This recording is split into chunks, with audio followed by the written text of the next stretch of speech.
Morning my dear friends. അപ്പോൾ നിങ്ങൾ വിചാരിക്കുന്നുണ്ടാവും ഞാൻ എന്താണ് ഈ പെട്ടിയൊക്കെ ആയിട്ട് വന്നേക്കണേന്ന്. ഇത് നമ്മുടെ ജാസ്മിൻ പാക്ക് ചെയ്യാനും കൊറിയർ അയക്കാനൊക്കെ ആയിട്ടുള്ള പെട്ടികളാണ് കേട്ടോ. ഇതിപ്പോൾ ഞാൻ ഈ ജാസ്മിൻ്റെ പരിപാടി തുടങ്ങിയ പിന്നെ എപ്പോഴും എൻ്റെ മൈൻഡിൽ ഈ ജാസ്മിനെ പറ്റിയുള്ള ചിന്തകളാണ്. അപ്പോൾ ഞാൻ എവിടെയെങ്കിലുമൊക്കെ പോകുമ്പോൾ അതിന് പറ്റിയിട്ടുള്ള ഇങ്ങനത്തെ പെട്ടികളൊക്കെ കളക്ട് ചെയ്ത് കൊണ്ടുവരും. ഇതിപ്പോൾ 2 ഹിമാലയൻ്റെ പെട്ടി കിട്ടിയതിൽ ഒരെണ്ണം മുറിച്ചിട്ട് സൈഡിൽ ഇങ്ങനെ ഒട്ടിച്ചൊക്കെ വെച്ചേക്കണതാണ്. പിന്നെ ഒരു പെർഫ്യൂമിൻ്റെ പെട്ടിയുണ്ട്. അപ്പോൾ ഞാനിപ്പോൾ ഇത് നമ്മൾ വിഷു പ്രമാണിച്ചിട്ട് നല്ല ഓഫറിൽ കൊടുക്കണതുകൊണ്ട് തന്നെ അത്യാവശ്യം എനിക്ക് നല്ല രീതിക്ക് ഓർഡറുകളും വന്നുണ്ട്.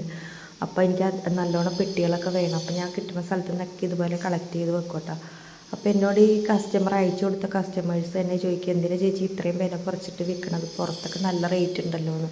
അപ്പോൾ ഞാൻ പറയും കുഴപ്പമില്ല, വിഷു പ്രമാണിച്ച് നമ്മൾ എന്തായാലും ഓഫർ കൊടുക്കുകയാണെന്ന് പറഞ്ഞതാണ്. പിന്നെ കസ്റ്റമേഴ്സിൻ്റെ സന്തോഷമാണല്ലോ നമുക്ക് പ്രധാനം. അതുകൊണ്ടിട്ട് ഞാൻ അത്യാവശ്യം നല്ല രീതിക്ക് വില കുറച്ചിട്ട് നല്ല ഓഫറിലാണ് ഇപ്പോൾ കൊടുക്കുന്നത്. അപ്പം നിങ്ങൾക്ക് വേണമെന്നുണ്ടെങ്കിൽ ഈ സ്ക്രീനിൽ നമ്പറിൽ വാട്സപ്പ് ചെയ്താൽ മതി കേട്ടോ. വിഷുവിൻ്റെ ഓഫറിൽ തന്നെയാണ് നിങ്ങൾക്കും തരാം. അപ്പോൾ ഇങ്ങനത്തെ പെട്ടികളും ഇതൊക്കെ കാണുമ്പോൾ ഞാനിപ്പോൾ എവിടെ നിന്നെങ്കിലും ഓടി നടന്ന് കളക്ട് ചെയ്യും. വല്ലവന് പുല്ലും ആയുധം എന്നാണല്ലോ.